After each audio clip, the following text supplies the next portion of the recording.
Ya, seperti yang kita tahu ya bahwa respon seseorang terhadap konflik itu berbeda-beda.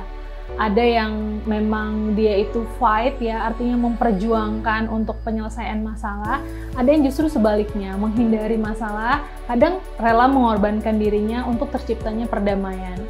Nah, mungkin yang kita lihat gitu ya, bahwa korban KDRT yang sedang viral saat ini gitu ya, itu mungkin seseorang yang yaitu ya lebih cinta damai gitu dibandingkan tidak suka dengan keributan atau segala macam, sehingga akhirnya dia rela mengorbankan dirinya gitu ya, walaupun sudah disakiti, mudah untuk memaafkan daripada suaminya mungkin yang sudah melakukan KDRT seperti itu, sehingga akhirnya berubah keputusan untuk mencabut laporan. Ya, kalau sedikit menambahkan mungkin Mbak Sela ya, kelihatannya memang untuk kasus-kasus korban KDRT yang mencabut kembali laporannya, kalau kita sih melihat mungkin ada asumsi, ini asumsi ya, asumsinya itu banyak kemungkinan dan banyak faktor. Yang pertama tadi seperti Mbak Sela bilang benar, bisa jadi kecenderungan dari kepribadian korban itu sendiri. Kalau karakter kepribadiannya memang karakter orang yang memilih ketika ada permasalahan atau konflik dengan orang memilih mundur atau berdamai, ya mungkin barangkali ada kecenderungan ketika menghadapi konflik tersebut dia akan cenderung lebih bersikap harmoni mungkin, mengalah gitu pertama gitu.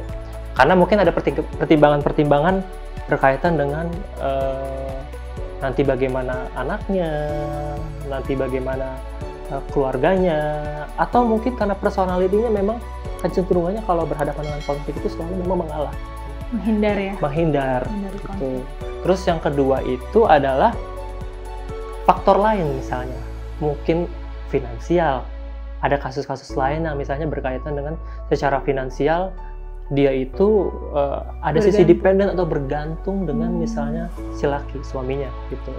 Sehingga kalau dia memilih keputusan untuk berpisah atau cerai gitu ya, keputusannya bulat untuk cerai, ya dia harus pikirkan bagaimana finansial dia, finansial anaknya nanti gitu. Kalau ini berkaitan dengan finansial, dan finansial ini juga selain finansial berkaitan juga dengan orang itu memang sisi independensinya ya, berarti ya independensi itu artinya orang itu punya sisi kemandirian atau enggak gitu. Misalnya kalau di beberapa kasus orang-orang yang punya sisi independensi lebih tinggi, kan ada kecenderungan secara finansial barangkali dia bisa lebih survive. Betul, bisa lebih survive, menunjang terkait kebutuhan keuangannya sendiri gitu. Apalagi kalau misalnya korban ini sebagai wanita karir gitu ya. Nah, secara finansial mungkin barangkali lebih baik gitu. Barangkali memilih keputusan untuk bercerai atau pisah itu mungkin nggak jadi masalah gitu. Dan ini sekali lagi memang faktor independensi gitu ya, kemandirian tadi. Terus faktor mungkin finansial tadi juga itu memang mempengaruhi orang itu ngambil keputusan apakah lebih tegas gitu ya, ini bahasanya lebih tegas bahwa ngambil keputusan bulat untuk berpisah atau justru malah memilih untuk damai atau mungkin mengalah. Jadi sebenarnya kalau untuk kasus yang baru-baru ini bermunculan ya, dari yang banyak menarik perhatian publik ya, kasus tentang KDRT yang dialami oleh artis kondang gitu ya. Ini kan kalau dari segi finansial sepertinya nggak perlu dikhawatirkan gitu ya, Mas Anas. Nah, kira-kira berarti lebih kepada dependensi secara personality berarti ya? Ada kemungkinan, betul, kemungkinannya bisa jadi seperti itu. Ya, kita nggak kenal dekat dengan yang bersangkutan juga sih memang ya. Kita juga belum lihat ya hasilnya tuh seperti apa sih hasil tesnya. Nah, memang ada kecenderungan bahwa dependensi secara personality ya, bahwa ada rasa yang kurang ketika saya tidak bersamanya dia, ada rasa kepercayaan diri yang menurun ketika tidak bersama dia, atau istilahnya I can live without you gitu ya, kayak gitu. Jadi memang hal ini juga sangat mempengaruhi bahwa seseorang itu akhirnya memutuskan untuk kembali begitu. Kurang lebih juga setuju juga sih dengan Mbak Sela, betul ya, personality dari si korban itu sendiri. Karena kalau finansial masih dari segi ini kasus yang satu relatif ini ya, untuk yang benar satu karena ini, kan betul.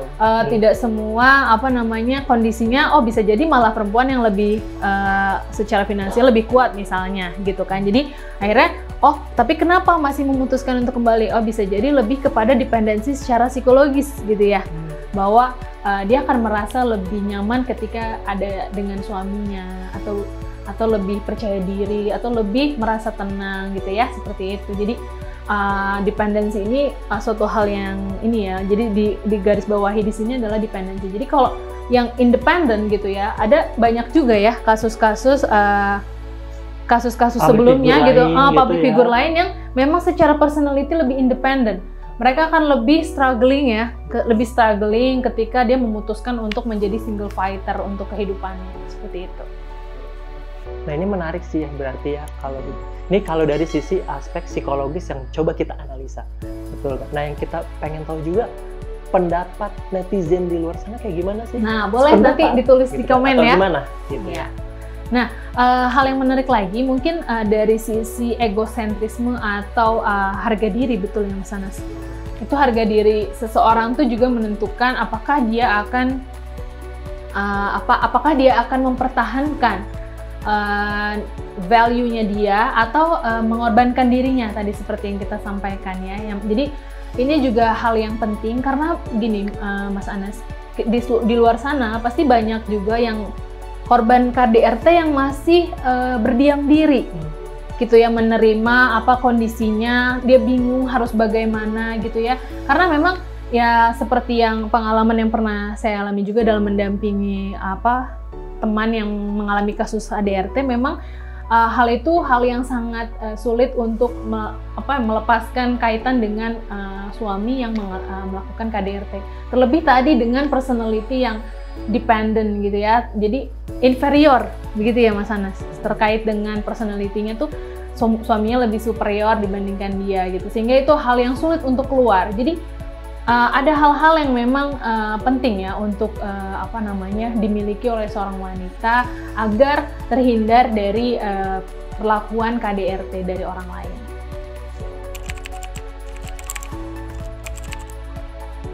Jadi catatan untuk teman-teman wanita di luar sana yang mengalami kasus KDRT, kita banyak orang yang memang support gitu ya, memberikan support. Untuk speak up itu tidak mudah ya, untuk berani melaporkan itu tidak mudah, sehingga memang akan banyak support yang berdatangan. Namun kembali ketika sedang menghadapi proses itu, pasti teman-teman akan menghadapi yang namanya tekanan ya dari berbagai pihak gitu, baik dari pihak suami ataupun pihak dari keluarga dan lingkungan begitu ya. Jadi itu akan sangat mempengaruhi. Jadi hal-hal yang penting untuk dimiliki oleh teman-teman saat ini adalah kepercayaan akan diri sendiri ya pertama. Artinya mencintai diri sendiri, bahwa saya tidak berhak diperlakukan semena-mena oleh orang lain. Jadi memiliki value diri sendiri sehingga orang lain pun tidak macam-macam dengan kita, seperti itu. Jadi menunjukkan sisi bahwa kita itu punya self defense untuk membuat orang lain tidak semena-mena dengan kita. Ya, jadi benar sih kata yang Mbak Sela bilang itu, bahwa sebagai kaum perempuan ya, itu harus juga memikirkan tentang kebutuhan diri, bahwa dia harusnya bisa dihormati juga. Begitu, bahwa dia harusnya memperhatikan tentang kesejahteraan pribadinya, nggak cuma kesejahteraan pasangan, apalagi pasangan yang senang melakukan dan KDRT. Apalagi anak-anak ya. Betul. Yang sulit menjadi pertimbangan tuh kadang anak-anak ya. Betul. Tapi yang memang jadi catatan itu adalah tadi si korban ini kecenderungannya secara personality, kepribadian ya, dia itu orangnya independen atau justru independen.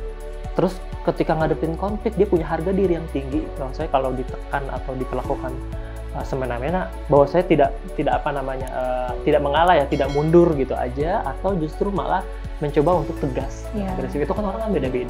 Nah, ini kasus kalau misalnya kita di luar sana sebagai korban KDRT misalkan, itu yang punya kecenderungan dependen tadi, bergantung dengan pasangan, terus kemudian takut, ada rasa kekhawatiran untuk mencari solusi, untuk bersikap tegas kepada pasangan yang melakukan KDRT, itu memang butuh, kalau seandainya kita ada kecenderungan seperti itu, barangkali juga memang butuh support dari luar gitu, mencari bantuan atau support dari luar. Bagaimanapun ya mungkin kita sebagai makhluk sosial nggak cuma bisa menyelesaikan satu masalah sendiri, kita butuh bantuan juga pihak lain yang bisa mendukung gimana caranya. Sepertinya ini udah susah dipertahankan lagi kehidupan marwah rumah tangga ini gitu, sehingga ya harus mau nggak mau sih harus mencari support dari luar, entah mungkin barangkali mendatangi Komnas Perempuan dan Anak gitu ya, atau mungkin mendatangi